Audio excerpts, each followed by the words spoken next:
Hello my lovely people, कैसे हैं आप लोग। आई होप आप लोग बहुत अच्छे हैं और मस्त हैं। तो आपका मेरे channel the tone of Sonia में हार्दिक स्वागत है।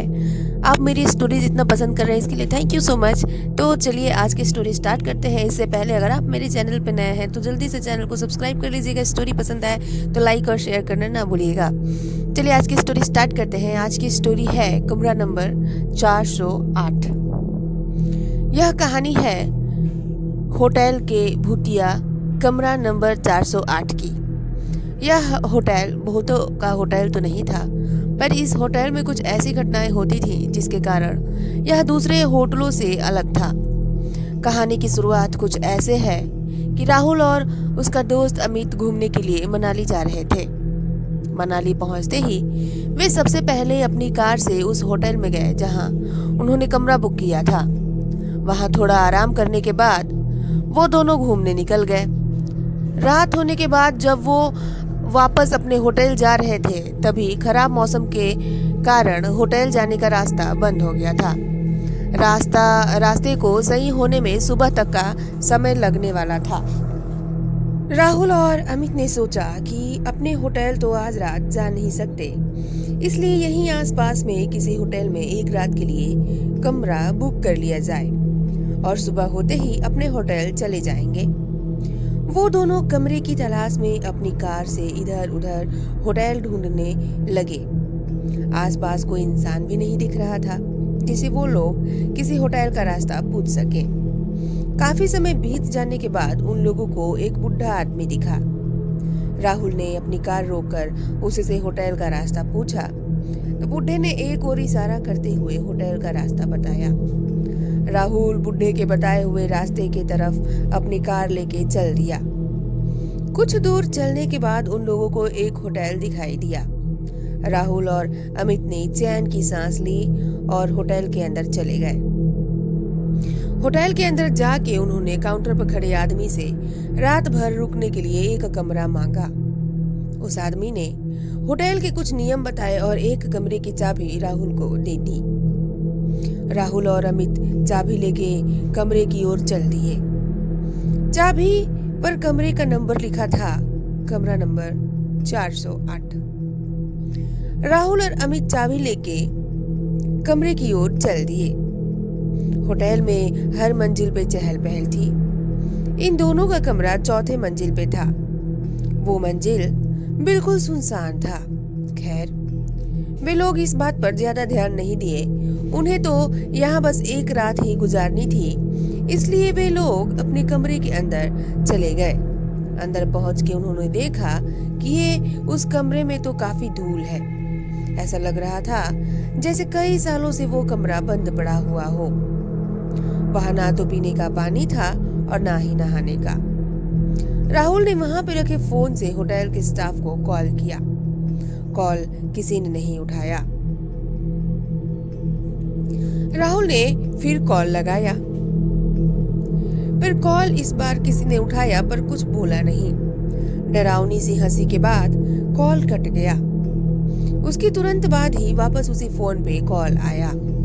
इस बार होटल के स्टाफ ने कहा, सर आपने कॉल किया था, बताइए हम आपकी क्या मदद कर सकते हैं।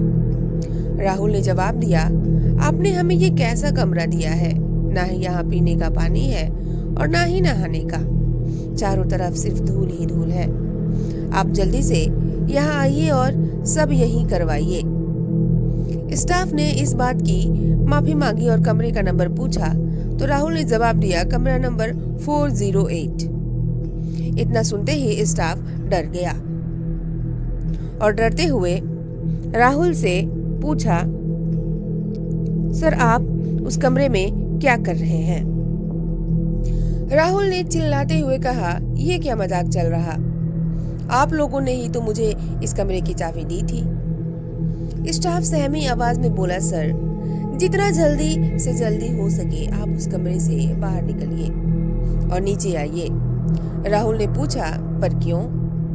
स्टाफ ने तुरंत जवाब दिया, सर सवाल बाद में पूछ लेना, बस अभी आप वहां से बाहर निकल जाइए, वहां आपकी जान को खतरा है। इतना सुनते ही राहुल और अमित कॉल कट करके कमरे से बाहर निकलने के लिए दरवाजे की तरफ जाने लगे।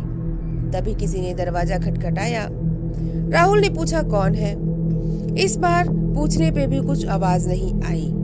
तभी उस रूम की लाइट चली गई। राहुल और अमित अब समझ गए थे कि ये भूत प्रेत का मामला है। वो दोनों काफी डर चुके थे। तभी बाहर से आवाज आई, सर आपने कॉल किया था सफाई और पानी के लिए, मैं वही ठीक करने आया हूँ। और फिर डरावनी सी हंसी से फिर से सन्नाटा सा आ गया। तभी फिर से कमरे में रखे फोन पर कॉल आया। राहुल ने कॉल उठाया। कॉल स्टाफ का था। उसने कहा, सर अभी तक आप उस कमरे से निकले क्यों नहीं? राहुल ने जवाब दिया, नहीं, कमरे के बाहर एक होटल का स्टाफ आया है जो कह रहा है कि वो सफाई और पानी ठीक करने आया है। इतना सुनते ही होटल के स्टाफ ने राहुल से बोला, सर कुछ भी हो जाए आप दरवाजा मत खोलना। अगर आपने दरवाजा खोला तो आपकी मौत भी हो सकती है। ये सुनते ही राहुल और अमित दोनों बहुत डर गए। फिर स्टाफ ने कहा, सर आप अंदर ही रहिए, हम लोग आपको बचाने ऊपर आते हैं। कुछ देर बाद कमरे के बाहर से आवाज आई, सर हम लोग आ गए हैं, आप दरवाजा खोलिए। साथ में कुछ और लोगों की भी आवाज आ रही थी, इसलिए राहुल और अमित ने दरवाजा खोल दिया। उन्होंने देखा सामने सच में होटल का स्टाफ ही था। दोनों ने चैन की सांस ली। फिर सभी लोग वहां से जल्दी ही नीचे आ गए। राहुल ने काउंटर पर देखा, पर वहां पर कोई दूसरा स्टाफ था जिसने राहुल को चाबी दी थी, वो कहीं नहीं दिखा। ये सारी बातें राहुल ने वहां के लोगों को बताई। उन लोगों ने राहुल से कहा, सर आपको जिसने भी चाबी दी थी वो पहले इसी होटल में काम करता था, पर अचानक से एक दिन कमरा नंबर 408 में रहस्यमय तरीके से उसकी मौत हो गई।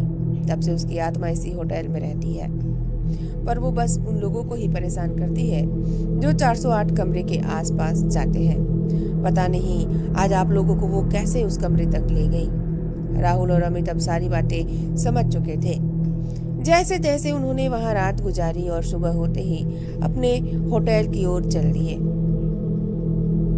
तो आप लोगों को स्टोरी कैसी लगी प्लीज कमेंट करके जरूर बताइएगा। स्टोरी पसंद आई हो तो लाइक करना और शेयर करना ना भूलिएगा और चैनल को जल्दी से सब्सक्राइब कर दीजिए। चलिए मिलते हैं नेक्स्ट मजेदार स्टोरी के साथ, तब तक के लिए बाय बाय, टेक केयर।